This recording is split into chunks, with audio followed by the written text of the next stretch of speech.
going on, everybody, and welcome to the very first episode of the EOC Podcast, Emergency Operations Conversations. I am your host, Jeff Perkins, and I'm happy to have you with me today.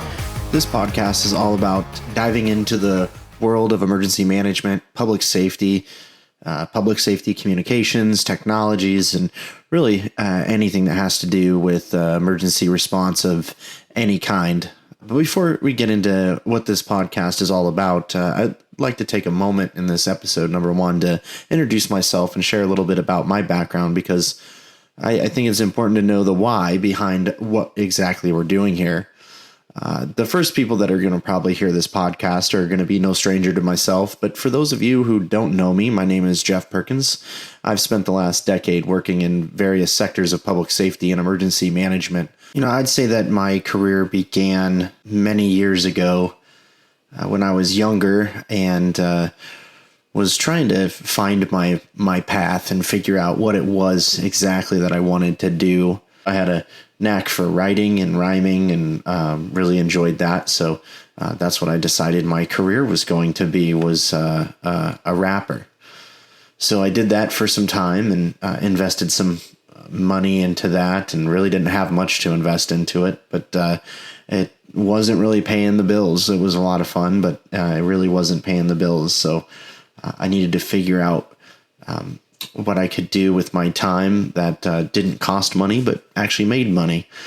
So I packed up and left Portland and went down to a small town called Florence, Oregon, and needed to pretty much take the first job that was offered to me and that I could find that could pay the bills. So I started working in the local Fred Meyer store, which is the West Coast affiliate of Kroger. One thing that I found out is I had a knack for identifying shoplifters, and decided, I really wanted to capitalize on that talent that I didn't know I had. And from there, I became a loss prevention specialist, established a close working relationship with the local police department, and eventually became a reserve police officer, which, for those of you that don't know, reserve police officers are sworn law enforcement officers.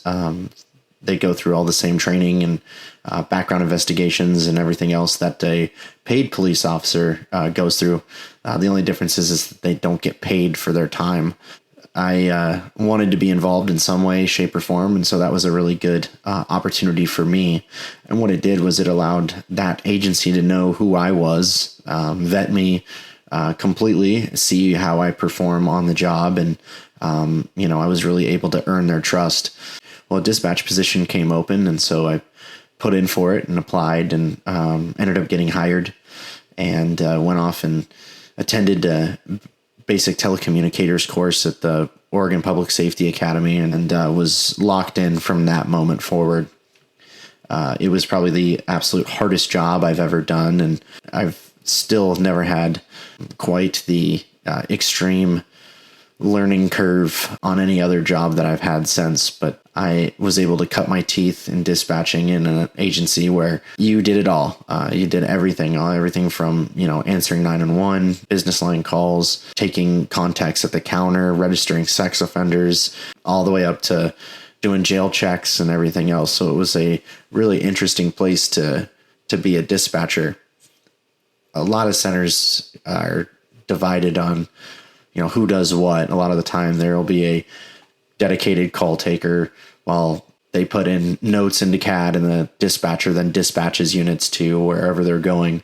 In Florence, you did it all, and many times you did it alone. And it was a really interesting experience to be able to learn everything and then do it all by yourself. I enjoyed my time there, was there for a couple of years, and then ultimately moved over to Junction City, which was a secondary PSAP, or a secondary public safety answering point, meaning that they didn't take direct 911 calls like the Florence 911 center did. The Central Lane 911 center in Eugene, Oregon would take the 911 call, and if the call required dispatching for one of the agencies that we dispatched for, then they would transfer the call to us being a secondary PSAP.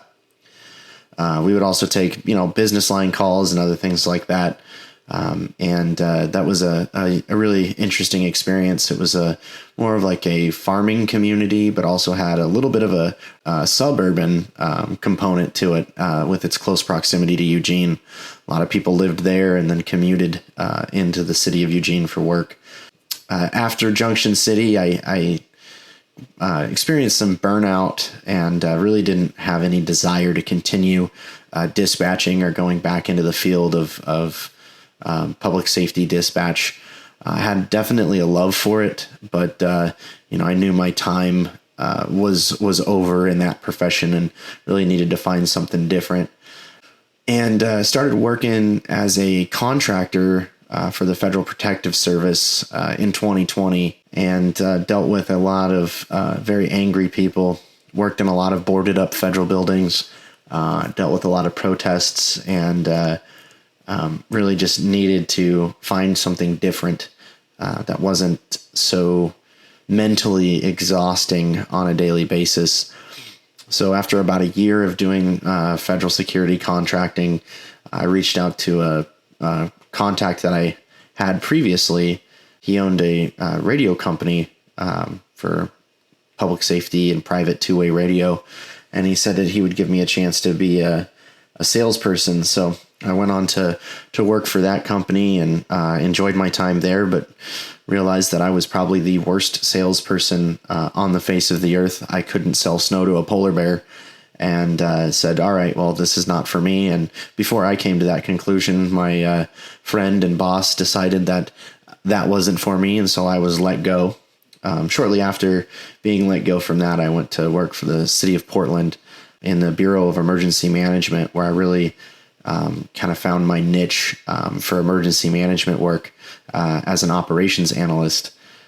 In that role, I was kind of a jack of all trades. I did absolutely everything tech related, whether it was radio, desktop, laptop, cell phone, satellite. No matter what it was, if it was tech, it was me. And I noticed that there was a lot of shortcomings when it came to the needs of emergency management and what the perceived needs for our bureau was by the centralized IT bureau, BTS, Bureau of Technology Services. And so I was able to really establish relationships with IT, and I was given a lot of leeway to be able to solve a lot of the department's problems, and was a huge advocate for the technology needs of the Bureau, while also making sure that, we respected the role of the centralized IT Bureau, and, really flexed some of those relationships that I was able to create within that Bureau. It really helped move a lot of projects along that were technology related in our Bureau, which would previously stall out rather quickly and not go anywhere. So after working with the city of Portland for a few years, I found a unique opportunity to work for the state of Oregon, which is where I currently work as a public safety communications specialist in the Office of Statewide Interoperability. So I work for the Oregon SWIC, or Statewide Interoperability Coordinator. This is a unique opportunity where I get to kind of come back to my roots as a dispatcher and advocate for 911 dispatch or any public safety agency that needs to communicate, which is all of them. I really enjoy being able to help those agencies, especially the smaller rural agencies that we have here in Oregon. This job allows me to be part of several committees and working groups that work in that specific realm. And I really, really, really enjoy what I do. They say that if you like what you do, you never work a day in your life. And I always thought that was a bunch of nonsense, but at this point in my career, I really believe that that's true, and I don't ever feel like I'm really actually doing work. I feel like I go to work and do a hobby. It's really, really enjoyable. In addition to all of that civilian work, for the last 12 years, I've also been in both the Oregon Army National Guard, and then did that for 6 years. Got out in 2019, and then immediately got into the Army Reserve and have been in the Army Reserve ever since. Currently, I'm a recon sergeant for a multi-role bridge company, which is a little bit different than anything I've done prior to that. But I really focus on bringing up the next generation of soldiers and teaching them how to survive in this kind of complex half civilian, half soldier role, and how to kind of avoid some of the hiccups that I've had in my Army career, being a reserve component soldier for that entire time.